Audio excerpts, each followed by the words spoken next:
Hi everyone, welcome to my YouTube channel. My name is Lillian. In today's video, let's talk about the dangers of frequently comparing ourselves to people, and also let's talk about ways we can deal with these negative feelings that comes with comparing ourselves to other people. Let's dig into that.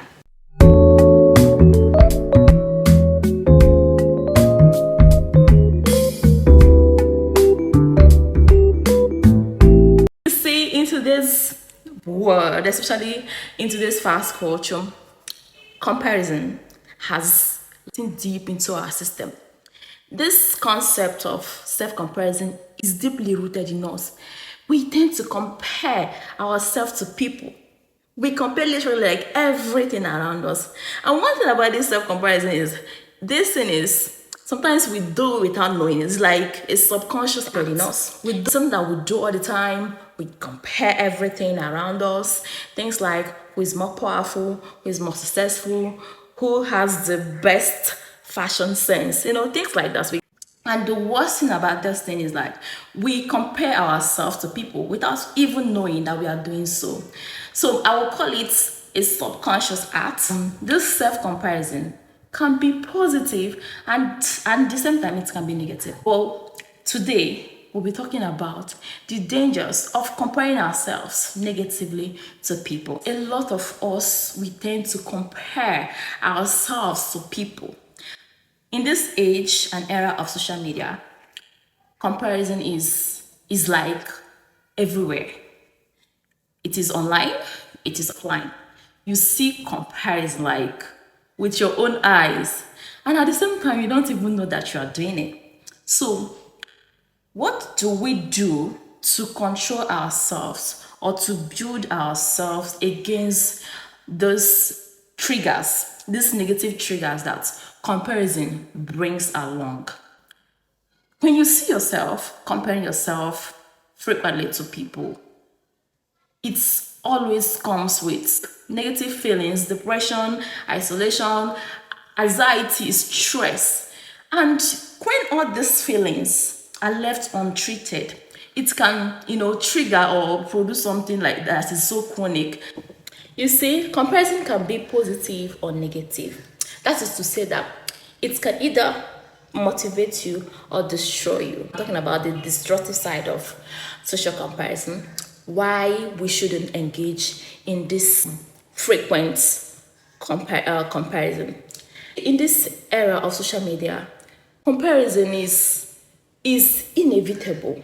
Sometimes we see ourselves doing this thing subconsciously, and this thing can either make or break us.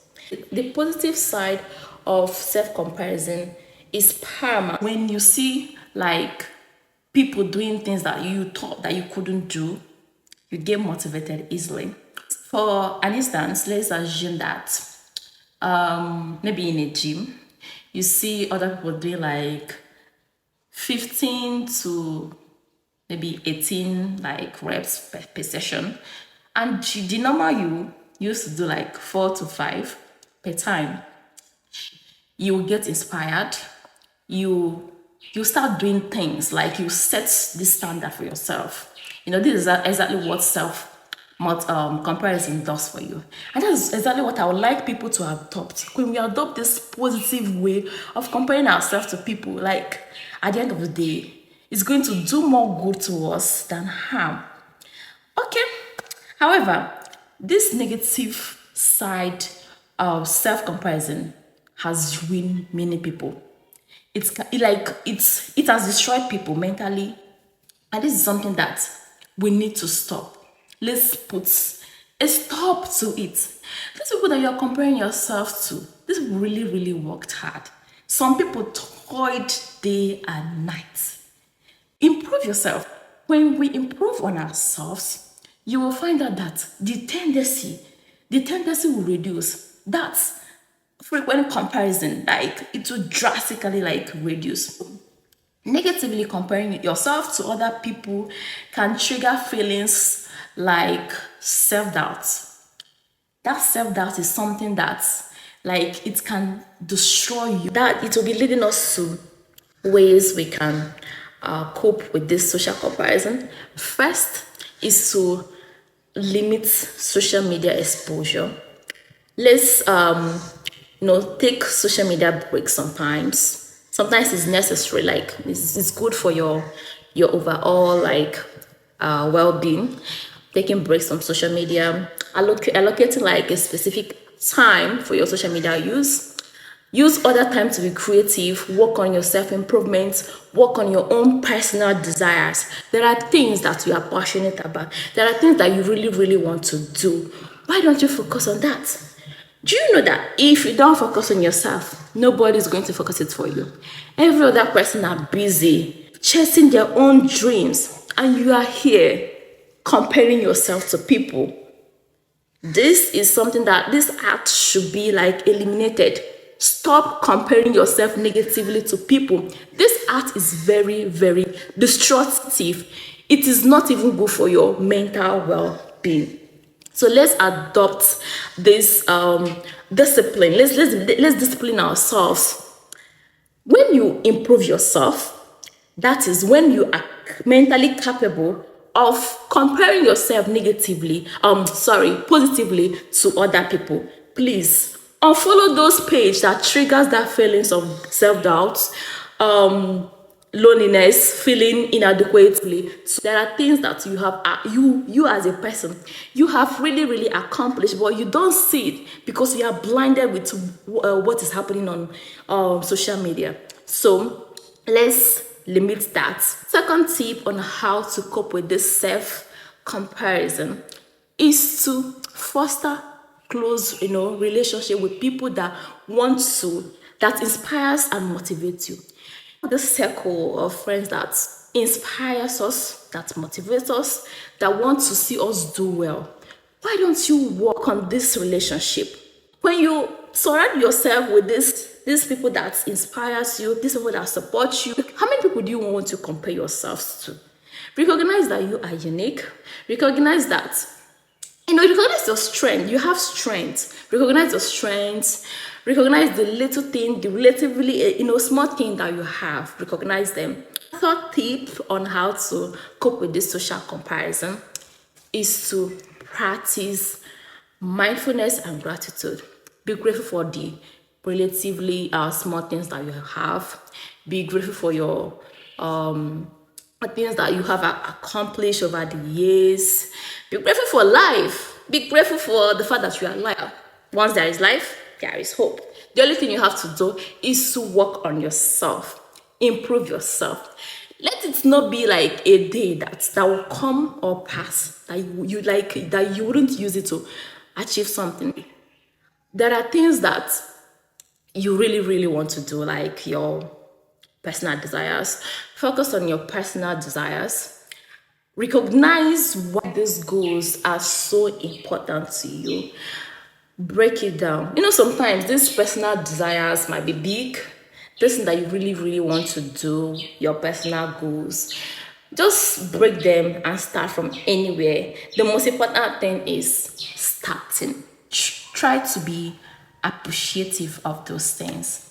Also, practice mindfulness. There are different mindfulness techniques like journaling and meditation.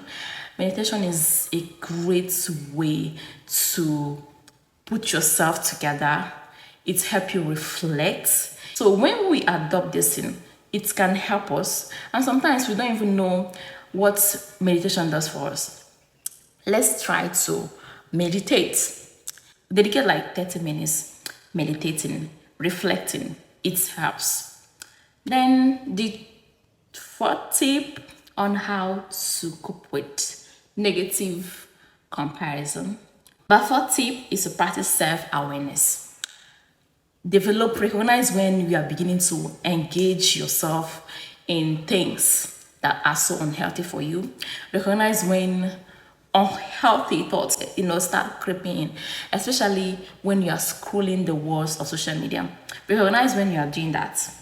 It will help your conscious being to understand that those things are creeping in, and I need to do something about this. And finally, I will say, let's make comparison less powerful by focusing on our own dreams, our own personal goals, our desires, things that you really want to do. Let's focus on that instead of attending to negative things. And also, we should know that patience and consistency is the ingredient for self-improvement. Self-improvement is not easy, but it is a process. So when you adopt in your process of improving yourself, accomplishing your self desires, adopt consistency and patience and pray. See, prayer does a whole lot of things for you. When you believe, when you have faith in God. See, you see, prayer, we don't know the effects of praying. So when you adopt these techniques, this tip, I think it will help you reduce the tendency, urge to always compare ourselves to other people. Give me a thumbs up if you find this video helpful, and please subscribe, share, and like. See you in my next video. Bye.